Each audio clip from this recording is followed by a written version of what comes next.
ماشاءاللہ جزاک اللہ. تاریخ اگر ڈھونڈے گی ثانی محمد، تاریخ اگر ڈھونڈے گی ثانی محمد، ثانی تو بڑی چیز ہے سایہ نہ ملے گا. اس کے بعد میں اردو تقریر کے لیے کلاس 5 کے طالب علم طلحہ مسعود کو دعوت دیتا ہوں کہ وہ آئے اور اپنا تقریر پیش کرے. کلاس 5 کے طالب علم طلحہ مسعود.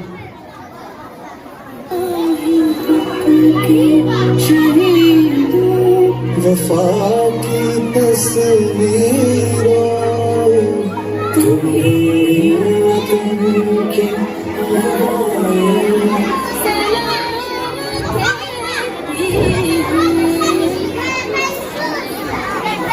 بسم اللہ الرحمن الرحیم. جناب صدر اور قابل احترام ساتھیوں، السلام علیکم.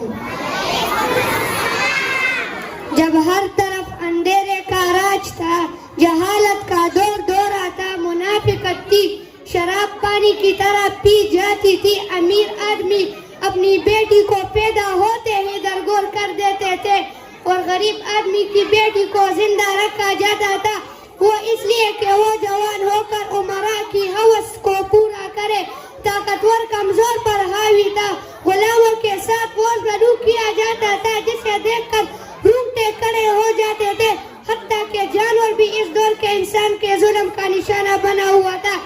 جناب صدر اس اندھیرے کو دور کرنے کے لیے نور مجسم تشریف لائے، جہالت کے اندھیرے کو مٹانے کے لیے معلم اعظم تشریف لائے، غریبوں کے لیے ایمان کی دولت لے کر تشریف لائے، شراب کو ختم کرنے کے لیے اب حیات لے کر تشریف لائے، غلاموں کے آقا بن کر تشریف لائے، ماں بہن اور بیٹی کے لیے عزت و ناموس لے کر تشریف لائے. آپ صلی اللہ علیہ وسلم کی آمد سے اس اندھیرے دنیا میں ہر طرف نور ہی نور بکھر گیا، ہر شے جھوم اٹھی، پہاڑ اور حجر سب آپ صلی اللہ علیہ وسلم کے احترام میں سر تسلیم خم ہو گئے. جناب صدر بنی نو اس آپ علیہ السلام کے آنے سے اس اندھیرے دنیا میں ہر طرف نور ہی نور ہے. بنی نو انسان کے لیے رحمت بن کر آئے. آپ وہی نبی ہے جن کے امتی ہونے کی خواہش تمام انبیاء علیہ السلام نے کی تھی. ہم کتنے خوش نصیب ہیں کہ ہمیں ایسا کائنہ ادار کی غلامی نصیب ہوئی. خواہش کیوں نہ ہوتی ہے روز محشر وہی تو شفاعت فرمائیں گے، وہی تو حوض کوثر پلائیں گے، وہی تو اپنی امت کو بخشوائیں گے. جناب صدر حضور صلی اللہ علیہ وسلم کی زندگی ہمارے لیے ایک کھلی کتاب ہے، مگر بات ہے عمل کرنے کی، اور وہ کھلی کتاب قرآن مجید ہے. قرآن مجید میں ہر قانون، ہر مسئلہ، ہر مشکل کا حل اور ہر بیماری کی دوا موجود ہے. یہ ایک نسخہ کیمیا ہے. دنیا کے تمام تر کلام اس کے سامنے ہیچ ہے. دوستو آج کے دن کو کیوں نہ ہم عید کہے، یہی تو وہ دن ہے جس بنی نوع انسان کو پتھر کے بتوں سے آزادی نصیب ہوئی. ذرا سوچو اگر آقائے نامدار سرور کائنات فخر موجودات ختم المرسلین تشریف نہ لاتے تو آج ہم کن اندھیروں میں بھٹک رہے ہوتے، کن ذلتوں کے گھروں میں پڑے رہے ہوتے اور پتہ نہیں کس کس در کی خاک چھان رہے ہوتے.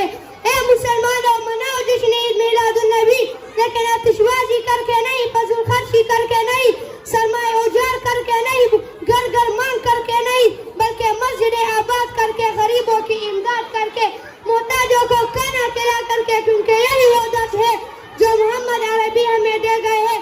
ہے رب العالمین، ہم سب تیرے بندے التجا کرتے ہیں کہ ہمیں ایسے طریقے سے جشن عید میلاد النبی منانے کی توفیق عطا فرمائے جس میں تیری خوشنودی شامل ہو. ملی ہے بھیک مجھے محمد کے آستانے سے، ملی ہے بھیک مجھے محمد کے آستانے سے، میں بے نیاز ہوں دنیا کے ہر خزانے سے. بہت ہی سونی تھی بے کیف تھی خدا کی قسم، بہت ہی سونی تھی بے کیف تھی خدا کی قسم، سجی ہے محفل کونین تیرے آنے سے. والسلام.